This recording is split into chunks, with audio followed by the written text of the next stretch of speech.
Well, today's story takes us into a world where logic meets longing and hearts learn to break their own rules. Let's dive in. The towering glass building of Knight Enterprises stood firmly in the heart of downtown Seattle, as cold and imposing as the man who led it.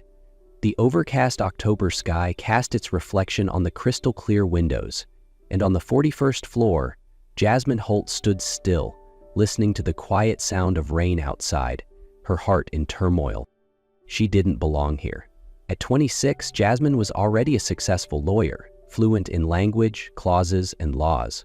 But this morning, she wasn't here to negotiate a lawsuit. She had come to sign a contract of marriage. A marriage between two heirs, a business handshake disguised as a vow of eternity. But Jasmine didn't know that the very agreement she believed to be emotionless would lead her into the fiercest battle of all, between logic and the heart. The door behind Jasmine clicked open softly, but she didn't turn around. Instead, she used the glass wall in front of her as a mirror, composing her expression calm, sharp, unreadable, before Ben entered the conference room. Ben Taylor, the man who carried the weight and brilliance of an entire tech empire, 33, devastatingly handsome, intensely private, and infamous for his vow never to love again after a public betrayal 5 years ago. "Miss Holt," he said, his voice low and measured, carrying the authority of a man used to commanding rooms far larger than this one. "Hello, Ben." Jasmine turned, her voice steady and unwavering. "I believe punctuality is the least we can expect from one another, given the circumstances." Ben's eyebrow lifted slightly, the only indication that he caught the frost in her tone. Both took their seats at the table, where the contracts had already been laid out. Jasmine opened her leather portfolio and pulled out a sleek Mont Blanc pen, a gift from her father when she made partner.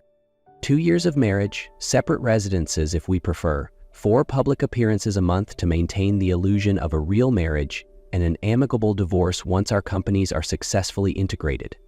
Her voice was cool, practiced. Ben nodded. "And my personal stipulation." She met his gaze directly. "Your public oath never to fall in love again. Don't worry, I'm not here for your heart." Something flickered in his eyes. Anger, perhaps, or satisfaction. She couldn't tell. "Good," he said, "because that's one asset that isn't up for negotiation." A month had passed since the contract was signed. Between closed-door meetings with lawyers and rehearsals with public relations teams, Jasmine and Ben barely spoke. Communication filtered through assistants and legal advisors. The silence between them wasn't ordinary. It was the kind of silence that grows between two people constructing a perfect illusion, careful not to look too closely in case they saw cracks already forming. The wedding day arrived, cold and damp like a sad overture. St. James Cathedral stood tall under Seattle's gray skies. Inside, the flowers were arranged to perfection, candles glowing against stained glass. Everything was beautiful. Cold, curated beauty, without room for spontaneity or feeling. Jasmine stood before the mirror in the bride's chamber. Her white silk gown hugged her frame, her hair swept into an elegant updo, tiny stones glittering at her ears and throat. She looked like a fairy tale princess. But inside, she felt like a character in an expensive transaction. "You look beautiful," her mother said from the doorway, her voice tight with emotion. "Though I never imagined you'd marry like this." "The company needs this, Mom, you know that," Jasmine replied, her eyes never leaving her own reflection. The cathedral doors opened, the wedding march began, guests rose in unison. Jasmine took her father's arm, walking down the aisle under the sharp gaze of Seattle's business elite. And then she saw him. Ben stood at the altar, clad in a black tuxedo, composed as a statue carved from stone. But when their eyes met, something flickered. Neither cold nor calculated, just real. "You look stunning," he murmured as she joined him. "You clean up well," she replied, lips curving into a faint smile. They exchanged pre-written vows, slipped rings onto each other's fingers with careful precision, but when his fingers lingered on hers a fraction longer than necessary, Jasmine's heart skipped a beat. They had signed the contract, but their hearts hadn't. 3 months after the wedding, nothing about Jasmine's life felt as convenient as the contract had promised. She and Ben lived in separate bedrooms in their penthouse overlooking Lake Washington, but the distance between them was steadily eroding through nightly dinners. Initially justified as business discussions, now laced with heavy silences and lingering looks they both refused to acknowledge. Tonight, Jasmine arrived late after a grueling day in court. Her navy power suit was still immaculate, but the ache in her legs betrayed her exhaustion. As she stepped inside, she found Ben already seated at the dining table, a glass of red wine in hand, tension evident in the set of his shoulders. "You're late." His voice was calm, but the edge was unmistakable. "Unlike some people, I have to work for my success." Jasmine dropped her briefcase by the door, voice cold as steel. Ben set his glass down with more force than necessary. "You think I had everything handed to me?" "Didn't you?" she asked, a bitter smile playing on her lips. Ben Taylor, the golden boy of tech, emotionally untouchable, everything served on a silver platter. He rose to his feet, his expression darkening. "You want to know why I'm cold? Because the last woman I loved used my trust to steal half my company's patents." Jasmine didn't flinch. "That story's practically public record in Seattle." Ben Taylor, the betrayed genius hiding in his tower of glass. "But you're not the only one with scars." Ben's eyes narrowed, not in anger this time, but in interest. "What scars do you carry, Jasmine?" "My first fiancé, the one I almost married, was sleeping with my best friend, and half the female population of Harvard Law." She gave a humorless laugh. "That's why I stopped believing in love." Since that evening's conversation, the chill between Jasmine and Ben hadn't returned. It had been replaced by something else, something far more dangerous: familiarity. Though they still slept in separate rooms, they'd settled into quiet rituals that neither had planned. Dinners together, debates about things that had nothing to do with business, silences that stretched, not awkward, but intimate. Each night, the distance between them shrank. A glance that lingered too long, a phrase spoken with a different meaning, a brush of hands that felt more like memory than accident. Then came the night of the annual gala. Ben arrived early as always. Beneath the crystal chandeliers, he checked his watch again. Jasmine had said she'd arrive late, court had run long. But he knew better. She was testing him. When the murmurs rippled across the room, he looked up. Jasmine descended the grand staircase as if the entire ballroom had quieted just for her. Her burgundy silk gown clung to her in all the right places. Her hair swept up to reveal the elegant line of her neck, the diamond earrings, his wedding gift, catching the light like a whispered promise. Their eyes locked, and for a moment, nothing else existed. "You're early," she said as she reached him, taking a champagne flute from a passing waiter. "You know exactly what you're doing," Ben replied, voice low, "and you know its effect." "We should dance," she interrupted, lips curving slightly. "They're watching." On the dance floor, his hand settled on her bare back, smooth as silk, warm beneath his touch. Her hand rested on his shoulder, eyes never flinching. "I feel nothing," he repeated, as if to convince himself. "Then why are your hands shaking, Ben?" Jasmine whispered. "Your body's betraying you." She stepped closer. The music swelled. They turned together, caught in a slow, silent war between restraint and hunger. As the song ended, Jasmine leaned in, her breath tickling his ear. "Take me to the balcony, somewhere no one's pretending." And there, beneath the stars, wrapped in shadow and the city's golden glow, their first kiss happened. No contracts, no pretense. Only them, and everything they could no longer deny. Rain fell over Seattle the moment they left the gala, a thunderstorm rolling in like a reflection of the one rising between them. They abandoned plans for a waterfront walk and returned to their penthouse, where silence wrapped around them tighter than any walls. Jasmine claimed she needed to review files for tomorrow's case and disappeared into the library, the room Ben often used to clear his mind. She settled into his favorite leather chair, draped in deep blue silk pajamas, her hair unpinned and falling softly down her back. But the documents in her lap soon slid to the floor. She fell asleep to the sound of the rain. Ben entered close to midnight. He had meant to head straight to bed, but the warm light flickering from the library pulled him in. The sight stopped him in his tracks.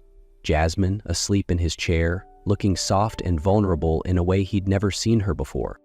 Without thinking, he stepped forward and gently brushed a strand of hair from her cheek. Her eyes fluttered open. "Ben?" Her voice was husky with sleep. "You fell asleep," he said, not taking his eyes off her. "I should go to bed." "Yeah, but you haven't." The next moment felt inevitable, like it had been waiting for months to happen. No more words, no more hesitation. Ben leaned in, and their lips met. This kiss wasn't a tease or a test, it was surrender. A silent confession of the longing they'd both buried too deep for too long. She pulled him closer. He lifted her effortlessly, carrying her from the library in a blur of desperate kisses, leaving fallen files in their wake. Their bodies moved with hunger, but their hearts were trembling for what it meant, for what came next. When they finally lay tangled in the quiet warmth of his room, there was no need for words, just the sound of the rain, just the truth of touch. That night, the walls they'd built around their hearts came crashing down, in the storm, in their silence, in the breathless beat of something finally shared. The next morning, sunlight filtered through the curtains, falling across Jasmine's face as she woke, still wrapped in Ben's arms. For the first time in years, she didn't wake to emptiness. She woke to safety. Ben was still asleep, his face peaceful, something rare for a man who carried the weight of an empire. Jasmine rose quietly, slipped into a silk robe, and stepped out onto the balcony, where raindrops from the night still clung to the railing. Inside that room, the walls had fallen, but outside, the world was waiting, and it wasn't kind. The bad news came that afternoon. Holt Maritime, her family's company, was under threat. A rival had been quietly acquiring nearly 30% of its shares through hidden transactions.